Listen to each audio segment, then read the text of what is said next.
Welcome back to मेरा पहला निवेश। आज हमारे साथ हैं हमारे पॉडकास्ट में one of the most sought after personalities of Ludhiana, जो जेनजी के बहुत ज़्यादा फेवरेट हैं, जिनका लुधियाना में शायद he has had more than 4,000 to 5,000 students, if I am not wrong. Gen Z के साथ ही ऐसे कनेक्ट करते हैं जैसे जेनजी अपने पेरेंट्स के साथ भी कनेक्ट नहीं करते। In fact they do not even connect with the best of their friends the way they connect with this celebrity. So I take a great pride in welcoming Vipul Budhiraja to our podcast. Thank you, yeah, thank you. So हल्की सी introduction. Vipul is an entrepreneur, और बहुत सारे लोग जानते ही नहीं हैं that ये जो आज बड़े बड़े इंस्टीट्यूट्स रन कर रहे हैं, एंट्रेंस एग्जामिनेशन के प्रेपरेशंस भी कराते हैं for after humanities and commerce. तो इट्स नॉट जो ओवरनाइट सक्सेस थी, it took him a lot of years, in fact a couple of decades. And I really want people to know कि success कभी भी बहुत ईजी नहीं होती है, and there is lot of hard work that goes into making of a successful entrepreneur. So Vipul ji, tell us something about yourself. So basically I started working जब मैं 13 साल का था, and आपने वो witness किया ही है सारी की सारी journey। Absolutely. तो I really want people to take a note. He started जब ये 13 साल के थे।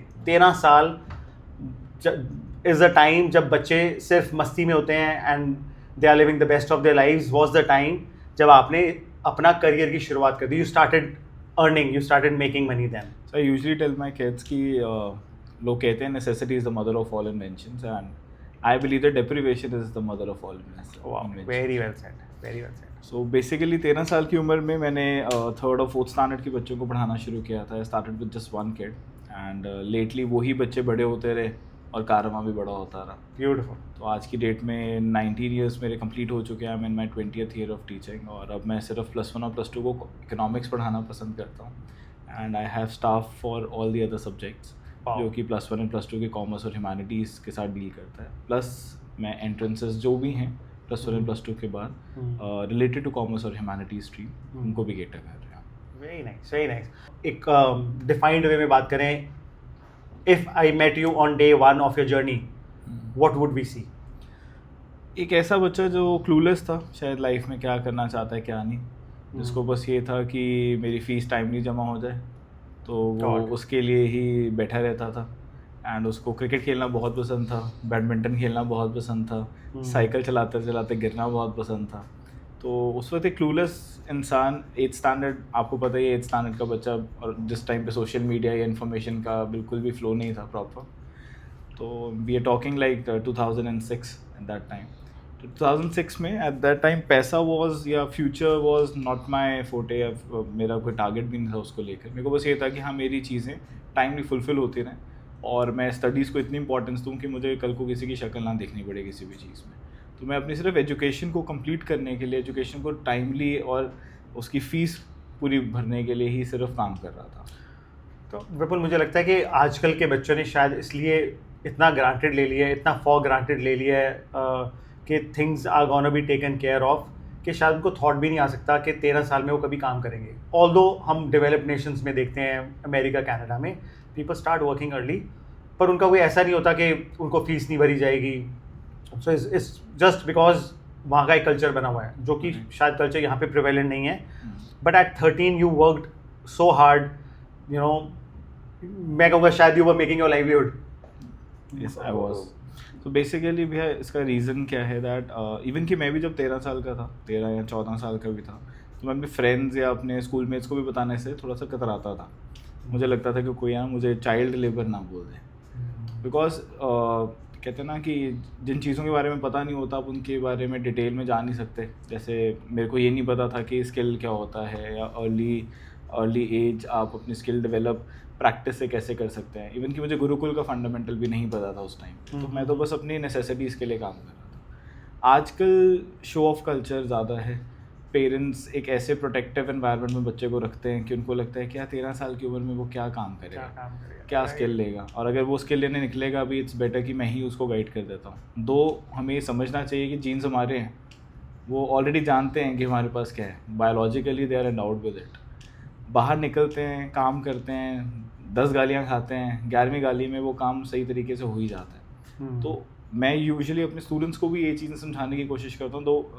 The only dialogue I have in my class, जब जब बच्चा एंटर करता है, चाहे वो मर्सिडीज से बाहर निकल के आ रहा है, चाहे डिफेंडर से बाहर निकल के आ रहा है, चाहे एक्टिवा में आ रहा है, मैं उनको एक ही बात बोलता हूँ, मैं कि your net worth is zero in front of me.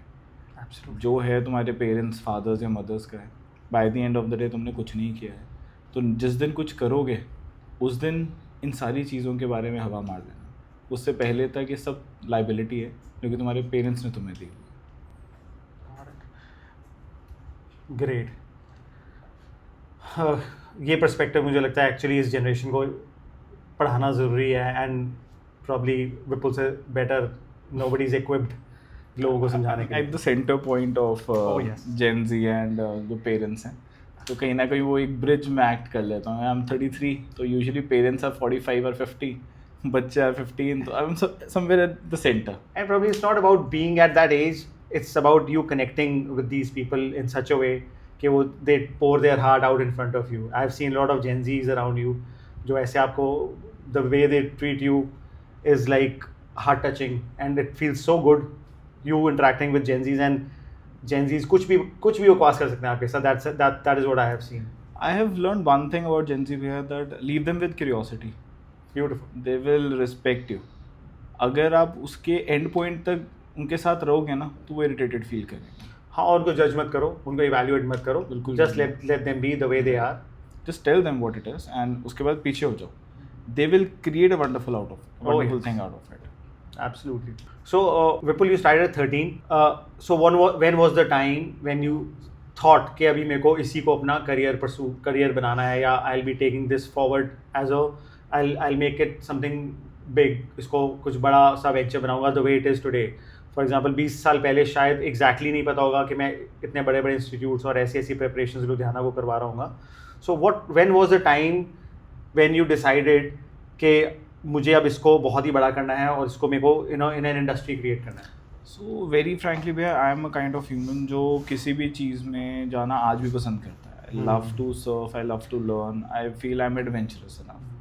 मुझे आज आप बोलोगे ना कि बिल्कुल ये चीज़ छोड़कर नहीं इस चीज़ के बारे में सोच जिससे सोसाइटी का भला हो सकता है और money will follow as well, तो I will go with it कि चलो चलें.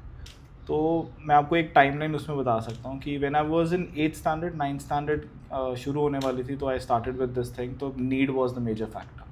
तो ऑब्वियसली ये थॉट था ही नहीं कि मैंने इसको आगे कहीं लेके जाना है. फिर जब मैं +2 में हुआ and I saw that I have 40 students with me, 41 students थे मेरे पास. मेरे ऑफिस में उसकी पिक्चर भी लगी हुई है एंड उसमें मैं 2 बैचेस करवा रहा था जब मैं क्लास 12th में था. तो 40 स्टूडेंट्स जब मैं पढ़ा रहा था, I was earning around ₹1 lakh per month. तो आई फेल्ट दैट कि 2009 या 2008 में उतना अर्न करना per month is a very good amount. Certainly. तो वहाँ से मुझे ऐसा लगा कि it has a possibility, maybe there is a void in the market. But obviously मैंने इकोनॉमिक्स नहीं पढ़ी हुई थी, बस मैं इकोनॉमिक्स सीख रहा था. फिर I entered college and college में एंटर किया तो मेरा 9th and 10th स्टैंडर्ड का जो नंबर था वो बहुत अच्छी तरीके से एक्सपोनेंशियली ग्रो कर गया क्योंकि मेरे बोर्ड रिजल्ट्स बहुत अच्छे आ रहे थे. तो उस टाइम पे जो डिस्ट्रिक्ट रैंक 1, 2, 3 था वो मेरे थ्रू निकल गया. तो मैंने ये चीज़ देखा कि शायद मेरी एक मिसकंसेप्शन है टीचर्स को लेकर. एक स्टार्टिंग फेज होता है when you enter 2021, you feel like I am the king of the world and I can do whatever I want. तो मैं तब लोगों को एक क्रिटिसिज्म की नज़र से देखता भी था, यार इतना नहीं होता लोगों से, मैं तो सिर्फ 21 साल का लौंडा हूँ. फिर थोड़ा सा आगे बढ़े तो पापा ने फिर मेरे को जब मैं फाइनल ईयर में पहुँचा तो ही सेड कि फास्टनेस का है, तो जब भी आपको पता ही है तो लेट्स गो अराउंड, एक टूर पे निकलते हैं, लुधियाना दर्शन कराता हूँ. मैंने कहा ठीक है. तो पहले 1 महीना उन्होंने मुझे ट्रेनिंग दी विद रिस्पेक्ट टू कि क्या चीज़ें हैं, कि ये प्रोडक्ट लाइन होती क्या है, फॉर्मूले क्या हैं एंड स्टफ. तो मैंने वो समझ लिया. It was not that tough. फिर वो एक दिन वन फाइन डे मुझे लेके गए इंडस्ट्रियल एरिया में. मैंने वाइट शर्ट डाली, आई हैड एन टाइसर. तो मैं बैठा, मैंने कहा चलो चले. वाइट शर्ट डाल के, गॉगल्स डाल के, पीछे पापा को उठाया, निकल गए. और जब मैं वापस आया that shirt was black. Oh my God. दाग से भरी हुई थी. Absolutely. Relate right. तो वो पर्टिकुलर एक टाइम था व्हेन आई रियलाइज कि maybe I am not made for this thing. मैं 6-7 साल अपने लगा चुका था एजुकेशन इंडस्ट्री में, not considering it an industry, but घर पे पढ़ा रहा था. तो आई थॉट कि नहीं ठीक है, money is the major determinant. फिर फर्स्ट जब फाइनल ईयर मेरा ख़त्म हुआ तो मेरे पापा से 3 साल मांगे. मैंने पापा आप अपने आप काम कर सकते हो, मुझे 3 साल दे दो. अगर मैं 3 साल में कोई मार्क क्रिएट कर पाया by the time I turn 24, तो ठीक है, नहीं तो जो आप बोलोगे मैं उसके साथ चल पड़ूंगा। तो आई थिंक वो फाइनल ईयर के एंड में जो मैंने अपने आप को चैलेंज दिया था, and I quote again, final year तक मेरे पास अराउंड 108 स्टूडेंट्स थे। ब्रिलियंट। और वहाँ पे फिर मेरे को एक लगा कि नहीं, नाउ इज़ द टाइम कि मैं इसको थोड़ा फुल थ्रॉटल मोड पे लेकर आ सकता हूँ, बिकॉज अब मेरा खुद का एजुकेशन में थोड़ा सा बैक सीट पे ले जाकर इसमें चल सकता हूँ। तो आई स्टिल रिमेंबर कि तब मैंने +1 +2 शुरू ही किया था, एंड +1 में मेरा खुद का ही एक क्रिकेट मेट था, तो मैं स्कूल में अपना कैप्टन होता था, तो मैंने अपने जूनियर्स को साथ बहुत खेला। तो वो मेरे को बोलते भी ऐसे, बिल्कुल स्टार्ट्स कराते, मेरे को वो आती नहीं है, तो बस आया, मैंने उसको स्टार्ट्स कराई, और स्टार्ट्स में उसके हाईएस्ट आ गए स्कूल में। गुडनेस। फिर उसने कहा कि अब तूने ही मुझे +2 करानी है। मैं कहते तब कराऊंगा, पहले तूने हटा दे। आप बोल सकता, तो मैं ट्यूशन का माहौल नहीं खराब कर सकता। फिर वो आप बोलना शुरू हुआ, भैया बोलना शुरू हुआ, but he was the one जो अकेला आया। एंड फर्स्ट बैच में आई हैड अराउंड 30-35 स्टूडेंट्स सिर्फ इकोनॉमिक्स पढ़ने के लिए।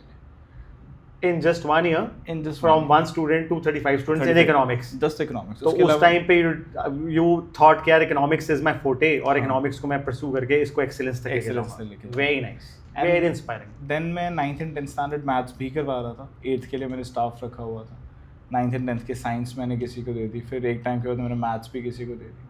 फिर मैंने रियलाइज़ किया, मम्मा डॉक्टर त्रेहन की हमेशा रेफरेंस देते थे कि मेदांता के जो मेन कर्ता धर्ता हैं कि वो एक ही तरह के सर्जरी के लिए जाने जाते हैं। ट्रू। तो कहते हैं विपुल, एक चीज़ लाइफ में हमेशा याद रखना कि उस इंसान की हमेशा कदर की जाती है जो एक चीज़ में अपनी पूरी जान। Beautiful, beautiful, beautiful. तो I think final year of my undergraduate was the time when I realise कि नहीं, इट्स हाई टाइम कि I should grow up and I should consider it as my thing. फिर हाँ, मैं अपनी rented space पे गया, tuition market Ludhiana की जाने जाती है, वहाँ पे मैंने रेंटेड स्पेस ली, पहली बार अपना बोर्ड लगाया, बैनर्स लगाए, एडवर्टाइज़ किया, इंस्टाग्राम पेज बनाया। सो 12 साल पहले मैंने इंस्टाग्राम पेज बनाया था। एंड लेटली फिर वहाँ से जब स्टूडेंट्स भरे, मैं हमेशा मानता हूँ कि मेरे को बनाने वाले मेरे बच्चे ही हैं, स्टूडेंट्स ही हैं। तो उन्होंने ही मुझे पुश किया, उन्होंने ही मेरे लिए जगह फाइनलाइज की, उन्होंने ही मुझे बताया कि चेयर्स, कलर कॉम्बिनेशंस, बोर्ड ऐसे होने चाहिए। तो वहाँ से मैं ट्यूशन मार्केट एंटर किया। पहले मुझे ये भी लगता था कि ट्यूशन मार्केट शायद भगवानों की जगह होती है, वहाँ तो बेस्ट ऑफ द बेस्ट बैठते हैं। बट जब मैं वहाँ जाके बैठा, मुझे भी वहाँ पे इनएफिशिएंसीज दिखी। तो उसके बाद I think things were very easy, क्योंकि मेरे को सिर्फ एक वो था माइंड पे, कल्ट कह लो या फिर एक मिसकंसेप्शन थी मार्केट्स को लेकर। मुझे ऐसा लगता था कि market is only for the ones जो प्रोफेशनली चीज़ें करना चाह रहे हैं, कमर्शियली चीज़ें, बट ऐसा नहीं होता। ट्रू। बने सभी उसी चीज़ से हैं। मैं जितने भी अपने कॉलीग से मिला 2017, 18, 19 में, उन्होंने बहुत हार्ड वर्क किया है। उनके सिर्फ वो ही इन्वेस्टेड नहीं है, रादर उनकी फैमिलीज भी इन्वेस्टेड रही हैं। तो yes, to your answer, final year was the time when I started with taking it professionally or taking it to a bigger heights. And probably one thing जिसने आपको trigger किया was your mom saying कि एक चीज़ में इतनी expertise कर ले, क्योंकि उसी की कदर होती है जो एक चीज़ को बार बार करके उसका एक्सपर्ट बन जाता है। And that for you was economics. And आज your result speaks for itself that you are the one and the only one जो economics में ऐसे results produce कर सकता है like no one else, right? Brilliant. And मुझे लगता है आज शायद एक टेक अवे हमारी अपकमिंग जनरेशन के लिए भी है कि एक चीज़ के पीछे लग जाओ और पूरी शिद्दत के साथ लग जाओ, रादर देन मल्टीपल चीज़ों, मल्टीपल डायरेक्शन में भागने की बजाय टेक वन रूट। मैंने अपनी लाइफ में भी, जैसे मेरे 2 स्टूडेंट्स टिल हार्वर्ड यूनिवर्सिटी में सिलेक्ट हुए, तो वो दोनों बच्चों से जब मैं बात करता हूँ कि वो क्या था जो वहाँ के इंटरव्यूअर्स, वहाँ के एडमिशन गिवर्स या सिलेक्टर्स देख रहे थे, तो उन सबका एक ही आंसर होता है कि सर वो ये देख रहे थे कि हम कौन सी वो एक चीज़ है जिस पे हम भाग रहे हैं, जिसके लिए हम काम कर रहे हैं, जिसके लिए हम सर्वे कर रहे हैं, और वो कौन सी एक चीज़ है जिसमें हम अपनी पूरी लाइफ डिवोट करने को तैयार हैं। तो दिस इज द फोकस। आपका फोकस कहाँ पे है? तो ये कहते हैं where the focus goes energy flows and results follow, right. And अगर एक ही जगह करेंगे तो उतना बेटर रिजल्ट है, उतनी एफिशिएंसीज हैं। Absolutely beautiful, great. चलो एकेडमिक से अब थोड़ा सा साइड ट्रैक करते हैं। मैंने जब भी ट्रैवल किया विपुल के साथ, आई हैव सीन कि हम रात को अगर 2 बजे तक भी पार्टी कर रहे हैं तो ये 5 बजे, स्पेशली इट्स अ वीकेंड, तो ये 5 बजे अपने ग्राउंड पे होता है। He doesn't sleep for nights, पर his love for cricket is unshaken. तो वी हैव हैड टाइम्स जहाँ पे हम रात को 1-2 बजे तक गप्पे मार रहे हैं when you know we all are together, but सुबह 5 बजे you are at the field. So tell us in detail about your love for cricket, क्योंकि this is something that inspires me the most कि how can somebody be so crazy for a game कि उसके लिए कुछ matter नहीं करता उस time पे. मैं आपको स्टार्टिंग में कह रहा था कि जब शब्दों के मतलब नहीं पता होते तो उसको हम लाइफ में अप्लाई नहीं करते. तो स्ट्रेस, एंग्जाइटी, डिप्रेशन जैसे वर्ड्स ना पता ही नहीं थे. तो आई स्टिल रिमेंबर कि ऐसा नहीं है कि जब आप काम कर रहे होते तो उसमें डाउन मोमेंट्स नहीं आते. ट्रू. वैसे तो मैं क्रिकेट बचपन से खेल रहा हूँ, बट प्रोफेशनली खेल लो तो मैंने +1 एंड +2 में खेला. And I was the youngest player in Punjab Premier League as well, जो पहले हुई थी. तो किस लेवल तक खेले आप? मैं बेसिकली नेशनल लेवल तक गया हूँ. एंड नेशनल लेवल तक जाने के बाद मेरे को किसी एक लड़के ने, मेरे खुद के टीममेट ने एक बात बोली थी जो बहुत एक्सपीरियंस था. कहते विपुल ये ऐसा स्पोर्ट है, इसके साथ दिल मत लगाना. तो मेरे को उस वक्त समझ नहीं आया था, बट पंजाब में थोड़े से प्रॉब्लम्स थी कि पैसा एंड पावर कहते थे डबल पीज आर रिक्वायर्ड, कि अगर आप किसी भी चीज़ में आगे बढ़ना चाहते हो. Long back. अब तो चलो चीज़ें बहुत सही हो गई क्योंकि इंस्टाग्राम में सोशल मीडिया के फ्लो के बाद टैलेंट को आराम से तराशा जा सकता है. बट उस टाइम के बाद फिर मेरा ये था कि क्रिकेट को मैं एक स्ट्रेस बस्टर मानता था, कि पूरा दिन काम कर लिया, अपनी पढ़ाई भी देख ली, फैमिली, मतलब आप हर जगह सिर्फ अच्छा कर रहे हो. देन आप कहीं ना कहीं थोड़े से इरिटेट होने लग जाते हो कि ये एक प्रोलॉन्ग चीज़ भी थोड़ी सी ख़राब हो रही है. तो फील्ड एक ऐसी जगह थी जिसमें फिर हम वापस बच्चा बन जाते थे. एक स्ट्रेस बस्टर था, stress buster, complete stress buster. उसमें फिर ये है कि पता है कि अगर मेरे दोस्त हैं आज भी जिस मर्जी मुकाम पे पहुंचे हुए, बट जब वहाँ जाना है तो बेइज्जती इस लेवल की करनी है एक दूसरे की कि देखना ही नहीं है हम क्या है, टीचर है, लॉयर है, डॉक्टर है, कुछ नहीं देखते हैं.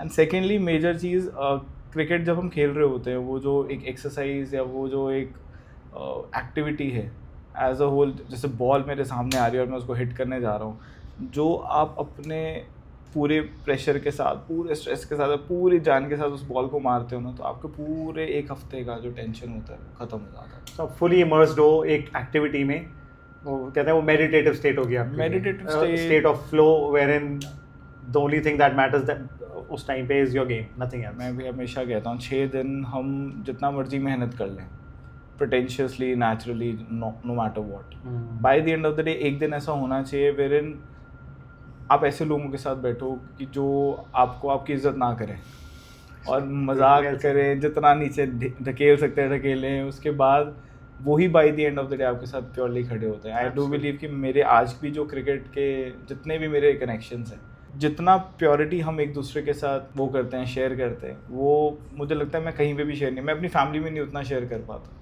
क्योंकि the time I enter the ground, सबसे पहले तो वेलकम ही किसी गाली से होती है.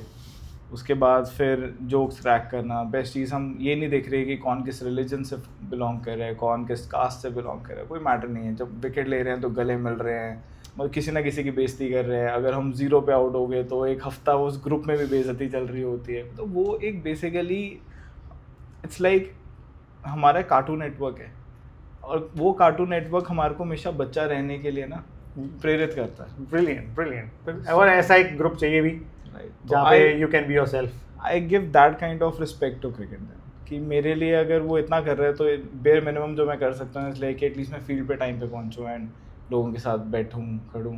और मेरे जितने भी अच्छे कनेक्शंस हैं वो बने ही सिर्फ क्रिकेट के कारण. To add to this, even कि I started with a cricket group, sports entertainment club के नाम से.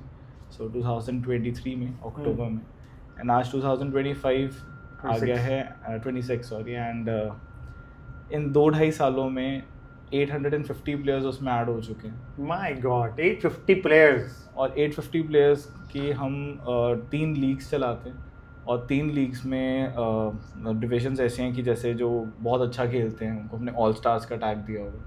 जो 35 अबव हैं, जो रिक्रिएशनल एक्टिविटी लेकर आना चाहते हैं, इनको 3-4 साल हो गए छोड़ दिया था क्रिकेट, तो वो लेजेंड्स में आ जाते हैं. और ऐसे भी हैं जिन्होंने 15-20 साल हो गए क्रिकेट खेला ही नहीं, तो उनके लिए भी हमने शुरू कर दिया है सेकेंड इनिंग्स, कि आप आओ अपनी मन मर्जी से थोड़ा बहुत खेलो and at least try to come back to it. वो फिर क्रिकेट से उनका नाता भी नहीं छूटा. जो मैंने बेसिकली अपनी लाइफ में लिया था, मेरे को था कि वो सारी चीज़ें यहाँ के लोग भी विटनेस करें, तो अपने आप में बहुत अच्छा. मुझे लगता है ये ऐसा है ना कि एक्सेस हर इंसान को चाहिए, और बहुत ज़्यादा लोगों को इस बारे में पता नहीं है. नहीं पता. people should know they can go back to their original game. शायद we have always, हमारा तो खैर धर्म रहा है क्रिकेट, राइट? तो हर बंदा शायद क्रिकेट खेलता ही रहा है. हिंदुस्तान में क्रिकेट से ऊपर कोई फैन फॉलोइंग है नहीं इस वेरी ट्रू. तो probably there are a lot of people looking forward to, so I guess they can always approach you to be back into the game, right? Ludhiana में every Sunday we conduct the matches and Ludhiana के जितने भी grounds हैं, name any ground, तो हमने वो slot सुबह के लिए हूँ. तो उसमें रिफ्रेशमेंट्स भी लोगों को हम पहुंचाते हैं एंड एम्पायर्स भी हमारे एंड से होते हैं, जर्सीज भी हमारे एंड से होते हैं. Very nice. चलो विपुल, टेल मी इस जर्नी, क्योंकि this journey has been very long, I am sure ups and downs हर जर्नी में आते हैं, राइट? चाहे वो बिजनेस हो या you were into academics. So tell me about that one moment when you almost quit. मैं ना एमएनएम का एक गाना सुनता होता था भाई, जब भी मुझे कोई टेंशन आती थी ना, lose yourself. I don't know, सुना है इट्स, मतलब मेरे को ऐसा लगता है कि मेरी लाइफ में उसने मुझे बहुत हेल्प किया जब भी कोई डाउन मोमेंट आया. तो उसमें ना एक कोट था जिसकी मैंने शर्ट भी बनवाई थी specially. What was that? That success is my only motherfucking option, failure is not. Wow. I don't know if you can post it or no, I'd beep to it, but by the end of the day that one quote and 8 miles मैंने देखी इसकी M&M की, तो it was like कि मैं quit कर ही नहीं सकता. quit again, Quitting was not an option. जो शब्द का मतलब समझ लो तो आप उसमें चले जाते. मैंने quit का मतलब देखा ही नहीं था. It was not in the dictionary. It was not possible to keep it in my dictionary. अगर मैं रखता तो बहुत सारी चीज़ें बिखर जाती मेरे से जुड़ी, तो मैंने कभी उसको कंसिडर ही नहीं किया. आए ऐसे मोमेंट्स कि आई फेल्ट प्रेशराइज कि शायद मेरे से चीज़ें नहीं होंगी, I should think about other things as well. But फिर मैं आराम से बैठा, सांस लिया और मैंने अपने आप को बोला कि बिल्कुल तूने शुरू कहाँ से किया था? एक बच्चे से है, देयर वाज, काफ़ी है, फिर से बना लेंगे. क्या पर्सपेक्टिव है? What a perspective. बनता ही है. मेरे को ऐसा लगता है कि कोई भी जो काम कर रहे होते हैं, I usually tell my kids, एक छोटी सी स्टोरी सुनाता होता हूँ कि 2 इंसान हैं, अपने बाप के साथ कुएं में गिर जाते हैं और एक का बाप सीढ़ी बनानी शुरू करता है और कुएं से बाहर निकालने की कोशिश करता है. बीच रास्ते में फिर से गिर जाते हैं, बाप को चोट लग जाती है. तो बच्चा जो है क्योंकि साथ में होता है उसके, तो वो थोड़ा बहुत कर भी लेता है कि, बट वो पहुंचा नहीं पाता क्योंकि किया किसने होता है? बाप ने. फिर दोनों बाप बेटा मिलके कर रहे होते हैं या फिर बेटा खुद करने की कोशिश करता है. तो चाहे गिरे, उसको पता होता है मैंने शुरुआत कहाँ से की थी. तो आई बिलीव कि आपको पहले हसल सेल्फ मेड बनने के लिए करना ज़रूर चाहिए. पेरेंट्स, जनरेशनल वेल्थ, बिजनेसेस, वो ऑटोमेटिकली सेटल हो जाते हैं. हाँ, तो इट्स लाइक जीरो से शुरू किया था, इससे नीचे क्या ही चले जाऊँगा. Right. So that doesn't demotivate you ever. Brilliant. Again मेरे को लगता है कि आज की जनरेशन को ये चीज़ सीखनी चाहिए, that quitting is never an option. मैं तो भैया क्लास में फर्स्ट डे से ही बोलता हूँ, जो बच्चा क्विट कर गया, तो मैं क्या, दो एस्पेक्ट्स हैं. अब मेरे को कोई बोलता है कि ये विजय का बेटा है, एक नंबर वो है, एक नंबर मेरे पापा को बोलते होंगे कि ये विपुल के फादर हैं. तो मैं क्या, मुझे पता है जब सेकंड नंबर ज़्यादा आ जाता है ना, वहाँ पे मेरे फादर की छाती ना 100 गुना बढ़ जाती है. बिल्कुल सही बात है. It's a proud moment for the family, for your father. So I do believe कि बच्चों को वो चीज़ समझाना, बच्चों में वो इनकलकेट करना, वो वैल्यूज़, मेन कैरेक्टर बिल्डिंग तभी आती है. कि क्विटिंग तो ऑप्शन होता ही है आई सपोज, बट क्विटिंग को ऑप्शन रखना भी एक ऑप्शन है. वो रखने की ज़रूरत ही नहीं है. आप क्विटिंग का ऑप्शन नहीं रखोगे, you can do wonders in where you wish to go. Oh absolutely. Very well said. Quite moving. I must say ये चीज़ें अगर हम अपने अंदर ग्रहण कर लें तो प्रॉब्ली हम डेविएशंस जो लेकर आते हैं अपनी लाइफ में, अगर एक चीज़ नहीं हो रही, one thing is not working fine, we go for the other options. Probably वो ऑप्शंस की ज़रूरत ही नहीं. So again to an extension of what you said starting में, कि हैव अ फोकस, एक चीज़ पे फोकस करो, फुल ऑन 100% पूरी ईमानदारी से उसमें अपना 100% इनपुट दे दो, एंड देयर आफ्टर आपको शायद क्विटिंग ऑप्शन नज़र ही नहीं आएगी. Very true. Wonderful. So Vipul, extension to this question is, what were some of the biggest sacrifices you made during this journey? ये 20 साल की जो आपकी जर्नी थी, तो I'm sure you sacrificed on a lot of things. What were those sacrifices? Social question भी एक बारी ज़रूर आपका अप एंड डाउन होता है. जैसे फैमिली ग्रुप्स में मेरा शायद बर्थडे विश ना जाना, क्योंकि मैं काम में बहुत ज़्यादा इंडल्ज्ड हूँ एंड सारी चीज़ें बना रहा हूँ. ऐसा नहीं है कि मैं करना नहीं चाहता, but somewhere down the line मेरे रिफ्लेक्सेस में वो प्रायोरिटीज़ रही नहीं गई। तो आई फील लाइक कि मेरे दिल से विश निकलती है, बट शायद मैं उसको मतलब मेरा सोशल क्वेश्चन थोड़ा सा डाउन हो गया एज अ ह्यूमन। जब मैं अपने आप को एनालाइज करने बैठता हूँ, मैं बहुत सारे टाइम अपने साथ भी बिताता हूँ, मी टाइम में बहुत देना पसंद करता हूँ। तो मैं अपने आप से पूछता हूँ कि अच्छा ऐसी कौन सी चीज़ है जिसमें कि मैं लैक कर रहा हूँ। तो वो यूजुअल उसका आंसर हमेशा सोशल क्वेश्चन के इर्द गिर्द आता है कि आई हैव इन्वेस्टेड लेस। तो मैंने उसमें इवन कि अपनी वाइफ को भी ये चीज़ बोली है, मैं कहा मेरी विश पहुँचे ना पहुँचे, तो उन्हें हम दोनों की तरफ से विश ज़रूर कर दे रही हैं। और अगर मैं कहीं नहीं जा पा रहा हूँ तो make sure that you go to that social gathering. तो ये चीज़ें I usually skip out, because education भी एक ऐसी लाइन है जो ना टाइम रिस्ट्रिक्टेड है। अगर मेरे किसी फ्रेंड की फैमिली में कोई इमरजेंसी आ जाती है एंड वहाँ पे मैंने क्लास ऑर्गेनाइज़ की हुई है एट 2 o'clock और 2:15 पे मेरे फ्रेंड ने कॉल कर दिया कि विपुल एक इमरजेंसी है, you can not leave. I can not leave. And अगर मैं कुछ करने की कोशिश कर भी लूँगा तो वो कहीं ना कहीं ह्यूमन वो है बेसिकली इंटरप्रेट डिफरेंट तरीके से करता है। तो वहाँ के जो बच्चे होते हैं उनको लगता है कि नहीं यार ये बंदा किसी और चीज़ को प्रायोरिटी दे रहा है, तो आने वाले टाइम पे शायद किसी और चीज़ को प्रायोरिटी दे देगा, उसमें हम सफ़र कर सकते हैं। So because it's a limited time frame thing जो ये इंडस्ट्री वर्क करते हैं, जस्ट लाइक एग्रीकल्चर कि आपने सीड हर साल पहले दिन बो करना और उसके बाद हार्वेस्टिंग तक you have to take care of it. तो वो चीज़ें मुझे ऐसा लगता है that I had to sacrifice a lot. उसमें फैमिली, फ्रेंड्स, इवन की सोशल गैदरिंग्स हूँ। So it's not that you sacrifice their time, it's कि उनकी कन्वीनियंस के हिसाब से you can not take time out. So that is the point. Otherwise I have seen you अपने friends और family के साथ जब when they need you the most you are there, but उनकी कन्वीनियंस के टाइम पे problem you are not available, and I think acceptable है वो। That is never a problem, they understand you as well. I am a follower of a book भैया नंची।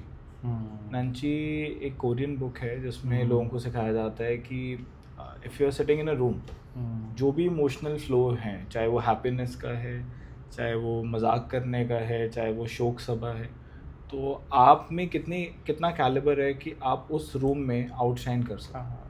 तो that is the character जो कि नंची उसको ही बोलते हैं। पेरेंट्स बेसिकली कोरियन पेरेंट्स अपने बच्चों को ये चीज़ ज़रूर सिखाते हैं। मैंने जब वो बुक पढ़ी ना तो आई रियलाइज़ कि सोशल क्वेश्चन जो आप उस पर्टिकुलर पॉइंट पे सैक्रिफाइस कर रहे हो उसको कवर करने के लिए बेस्ट तरीका क्या है कि give your 110% whenever you are socially available with anyone. Beautiful.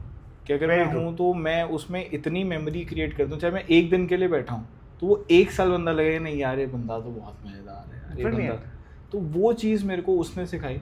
पहले मैं बहुत डिप्रेस हो जाता कि शिट यार लोग कितने एंजॉय कर रहे हैं and I can't go because I am stuck with work and everything. फिर मैं इवन कि अपने फ्रेंड्स को देखता था आउटिंग्स पे जा रहे हैं, तो मैं फ्रेंड्स के साथ आउटिंग्स पे तो कभी भी नहीं गया। फिर आई मेड श्योर कि जब मैं वो संडे क्रिकेट खेलने जा रहा हूँ ना तो वो हफ्ते की इतनी बड़ी मेमोरी हो जाएगी, वो कसौली जाएँ जहाँ मर्जी घूमने जाएँ, मेरे बिना भी जा रहे हैं तो ये बोलेंगे यार विपुल तेरे बिना मज़ा नहीं आ रहा। फैमिली के साथ हैं, जैसे आपको पता ही है हमारी बुआ की बेटी आती है, चाहे 2 दिनों के लिए ही आती है, बट अगर हम वो रात को 8 बजे से लेके सुबह 3 बजे तक या 4 बजे तक बैठे हैं तो वो 8 से 4 में एक ऐसी रिफ्रेशिंग मेमोरी बन जाती है। Absolutely. Yes. साल भी ना मिले तो वो ही याद कर करके हम खुश होते हैं। I second that. Certainly वो जो हमारे कुछ घंटे होते हैं कई सालों के बाद की मेमोरीज क्रिएट करते हैं। Certainly. तो वो बुक ने मुझे सिखाया। हाँ वो kind of again maybe I जैसे ऑलवेज सी यू कि आप कैसे चीज़ों को मैनेज कर रहे हो, कैसे एक चेकलिस्ट प्रिपेयर करते हो। मैंने अपने जीजों को भी देखा है इस चीज़ के लिए कि वो भी अपनी एक चेकलिस्ट प्रिपेयर करते थे, प्रायोरिटी लाइंस क्रिएट करते थे। तो मैंने भी अपनी लाइफ में आपको और जीजों को हमेशा से देखा है कि हाँ वो चीज़ कर रहे हैं तो मैं भी कर सकता हूँ। तो वो जब मैं देखता था ना कि हाँ ये चीज़ ख़राब हो रही है तो मैंने उसको जाने नहीं दिया। मैंने अपने आप को उस तरीके से ऑल्टर करने की कोशिश की कि हाँ वो सेक्रीफाइसेस रहें ना। बट हाँ इफ़ यू आस्क मी कि इस पूरी जर्नी में जो मैंने सैक्रिफाइस किया था अब वो नहीं है, but yes during that time usually जैसे आपके व्यूअर्स आई डोंट नो कि अब वो उस पर्टिकुलर प्रेशर या उस पर्टिकुलर पॉइंट पे हैं कि वो चीज़ों को बिल्कुल निगलेक्ट करके सिर्फ अपने काम पे फोकस करें। उनके लिए तो यही मैसेज है कि इट्स फाइन, काम चलता रहता है, अपने लिए टाइम थोड़ा बहुत निकालना और उसका बेस्ट यूटिलाइज करना बहुत ज़रूरी हो। नहीं तो बहुत सारी चीज़ें पीछे छूटती चली जाती हैं। ट्रू, वो सैक्रिफाइसेस थे, अब आई बिलीव कि अब तो वो नहीं है sacrifices. Brilliant again I think जितना भी आप टाइम दे रहे हो जब फैमिली को, वो ऐसा टाइम हो कि that covers up all the previous and that creates a memory in itself. Okay, so हमारे अभी अपने क्लोजिंग क्वेश्चन पे सो अब विपुल हम बात करेंगे कि आपकी राय में how do you feel about आपकी जनरेशन, क्योंकि you connect very well with the Gen Z and Gen Alpha, Gen जेल्फा, जो मर्जी कह लो इनको, इन सब के साथ यू कनेक्ट प्रिटी वेल. ये probably they find the best of their friends in you, इसलिए वो खुल के आपसे सेल्फ एक्सप्रेस होकर बात करते हैं. So I would really want you to tell us how well equipped in today's generation, ये मैं recreate करता हूँ. So what do you think, how well equipped is today's generation as compared to 20 years ago? I think best form of equipments तो available ही अब है, चाहे वो artificial intelligence है. तो हमारे टाइम पे यूजुअली एक ऐसे आता होता था कि TV and idiot box, if you remember. Yes.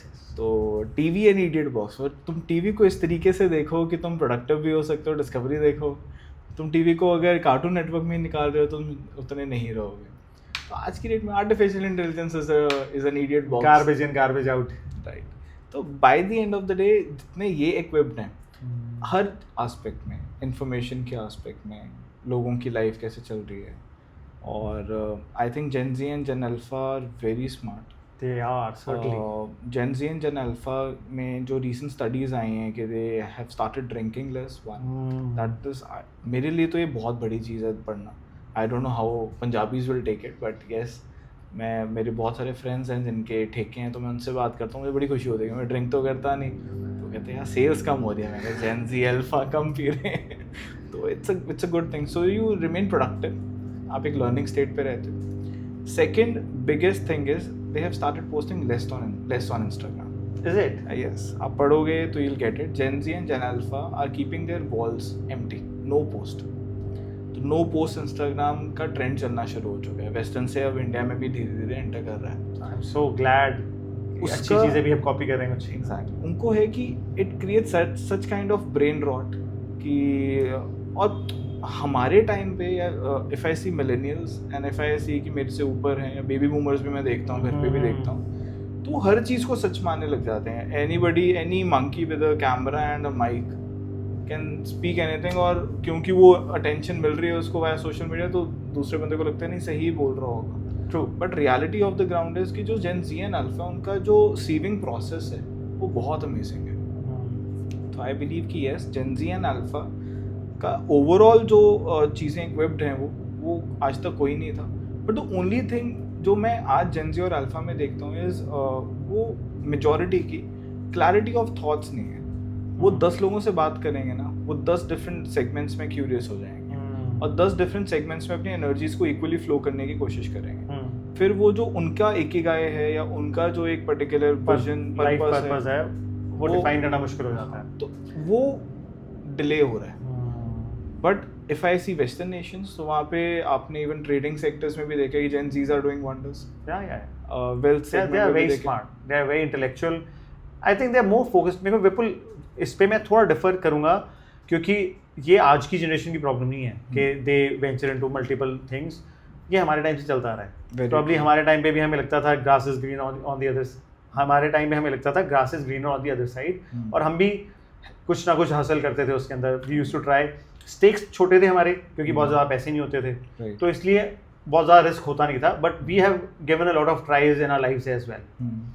I am not too sure, probably you must have tried venturing into different things as well.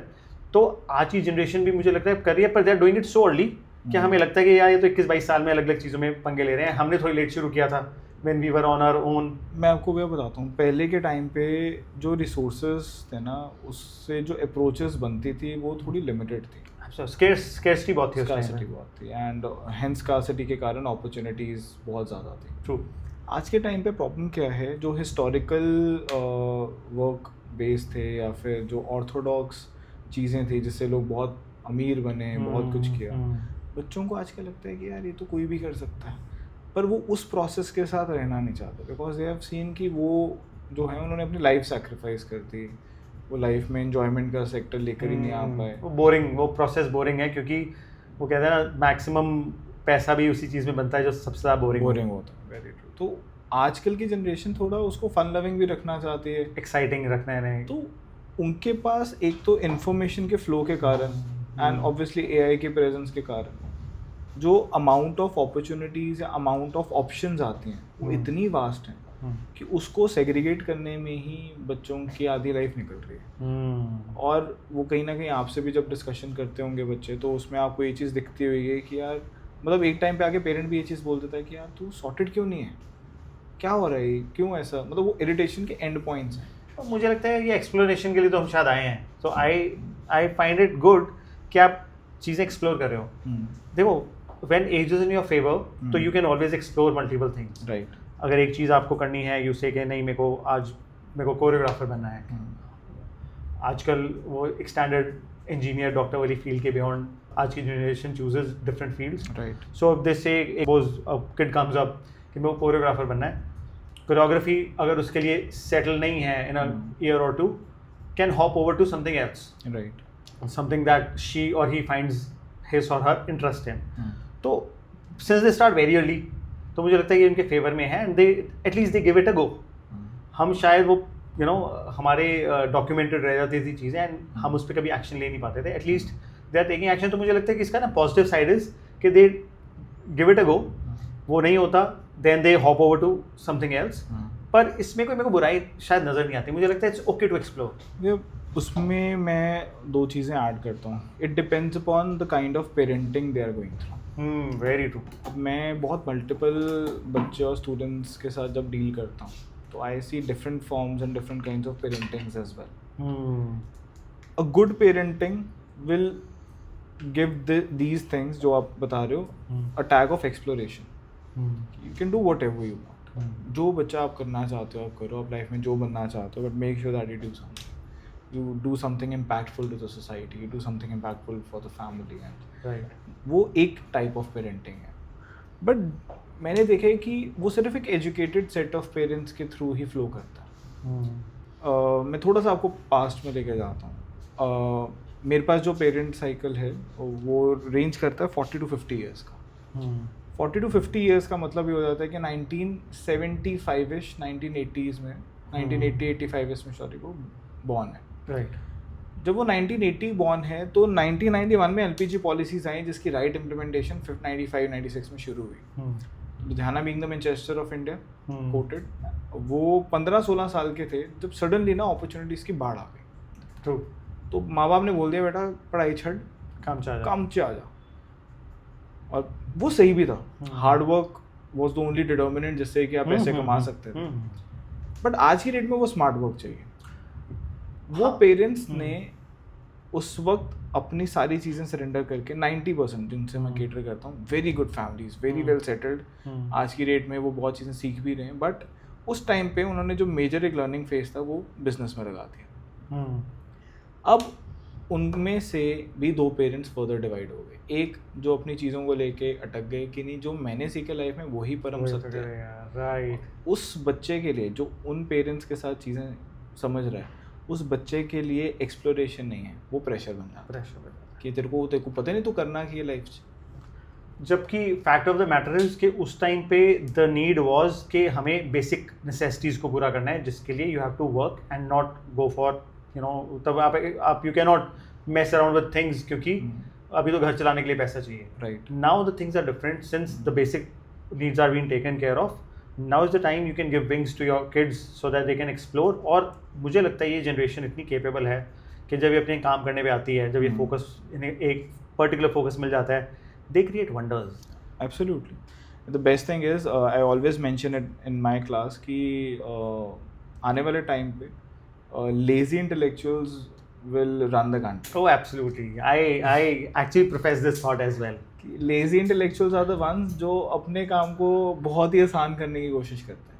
Y Blinkit is working so reason we are becoming lazy. So lazy intellectuals जो हैं वो आने वाले time पे बहुत ऊपर जाएंगे। But वे वही है, bye the and it depends कि वो पेरेंटिंग क्या ऑफर कर रही है। एक स्ट्रिक्ट थॉट प्रोसेस है, एक ऑर्थोडॉक्स थॉट प्रोसेस और एक मॉडर्न थॉट प्रोसेस है। ये तीन तरह के जो मैंने पेरेंट्स देखे हैं। स्ट्रिक्ट थॉट प्रोसेस के जो पेरेंट्स हैं, अच्छी फैमिलीज हैं, आपके पास जनरेशनल वेल्थ है, दुनिया के लिए इट वर्क्स, बट बच्चा एक्सप्लोरेशन में नहीं जा पाता। नहीं जा पाता। ऑर्थोडॉक्स थॉट प्रोसेस में फिर एक सेट स्टैंडर्ड्स आ जाते हैं फैमिली के, that you have to follow this checklist. बच्चा फिर प्रेशर में आता है, फिर वो कुछ नहीं कर सकता। Very true. Modern thought process है let them go, leave them with curiosity, and I have seen it. मैं अपनी भांजी को जब भी कुछ समझाना होता है मैं उसको पूरा समझाता ही नहीं हूँ। It's not about academics, life के बारे में। लाइफ के बारे में तो मैं उसको ना ऊपर ऊपर से बताता हूँ, बेटा ये सारी चीज़ें हैं, बाकी तो तू समझदार है।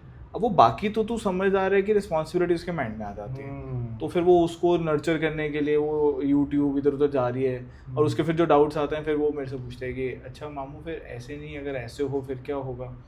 उनको क्यूरियोसिटी में छोड़ोगे, very important, very very important. Learning के स्टैंडर्ड्स अपने आप ही ग्रो कर जाते हैं, एंड उनकी लाइफ बहुत अच्छी होने लग जाती है। ये बेसिकली मैंने भैया इकोनॉमिक्स में सीखा। इकोनॉमिक्स का basic fundamental is finding equilibrium in life. क्या बात। So you are applying your forte to life. to life. Very nice, very nice. So with this discussion we come up with a final closing question.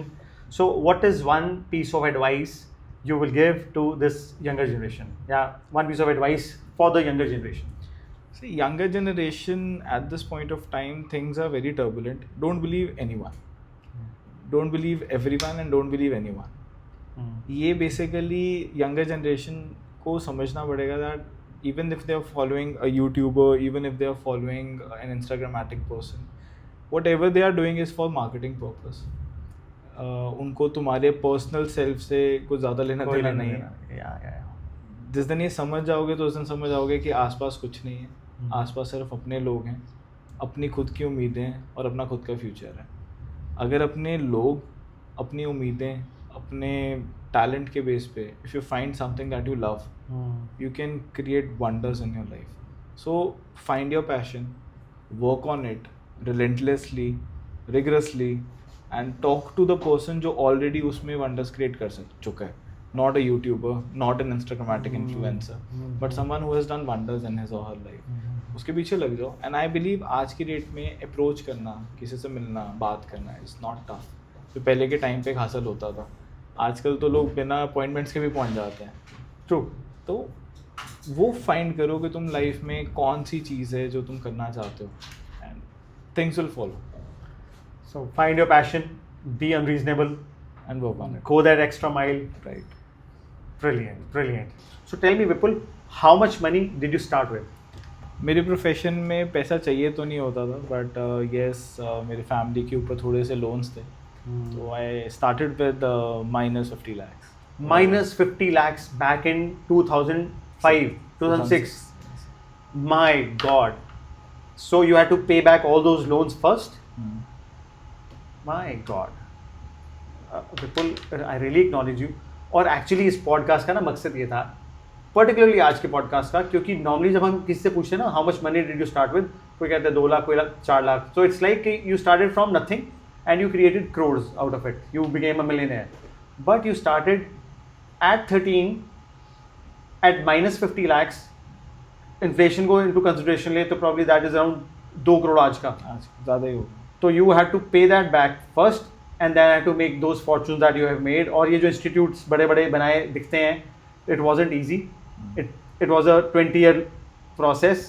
और लोगों को देख के लगता है कि विपुल की तो भाई सक्सेस स्टोरी देखो जी, he got lucky. He wasn't lucky. He was diligent, hardworking.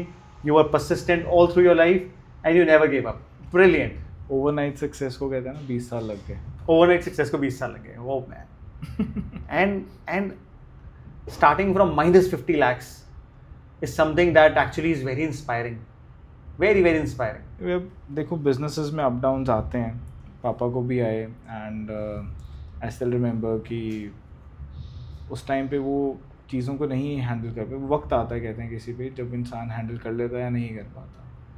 जब उनसे हैंडल नहीं हो रहा था तो I still remember I was just 13 and I just had a word with him कि पापा कोई बात नहीं, अगर चीज़ें नहीं चल रही ना, आप अपने काम पे फोकस करो, मैं भी आऊँगा एक दिन, एक का पैसा पूरा वापस कर बिकॉज उनकी exports I think LPG policies में ग्लोबलाइजेशन में चेंजेस आ रहे थे. He was a wonderful businessman, he is a wonderful businessman. आज जो गाइडलाइंस हैं खुद ही मेरे फादर नहीं है, बट उस टाइम पे जब उनकी एक्सपोर्ट फंसी एंड मार्केट का जो पैसा पड़ा हुआ था, तो उनको को कोई वे आउट नहीं मिला कि how to cover that up, and चीज़ें इधर उधर बिखरनी जब शुरू हुई तो I still remember I was just 13 and birthday पे 8 दिसंबर दीदी की शादी थी February 6 को, तो 8 दिसंबर में I sat with my father, we cried a lot कि दीदी की शादी है एंड कैसे करना है, चीज़ें मुश्किल हैं।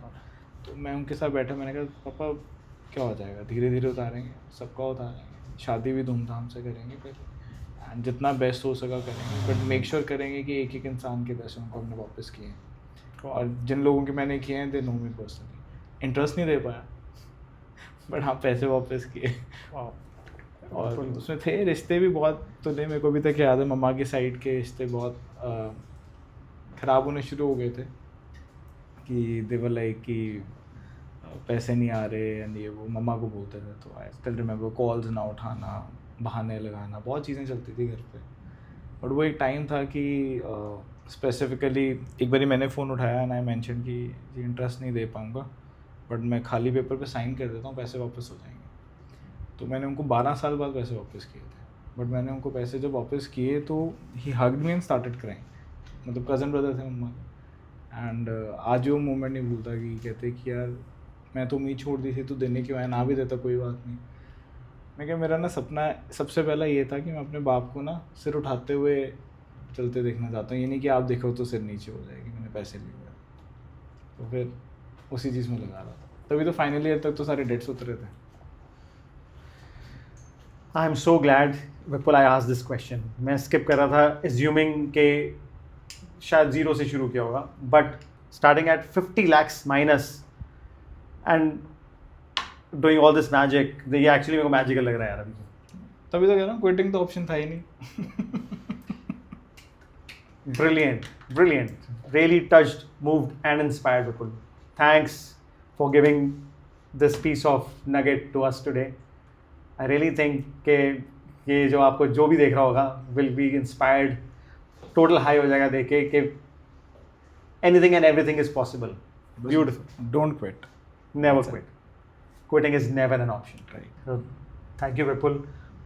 One of the most कहते हैं ना in depth discussion जो हम कर सकते थे with this generation, and who could be a better person than you.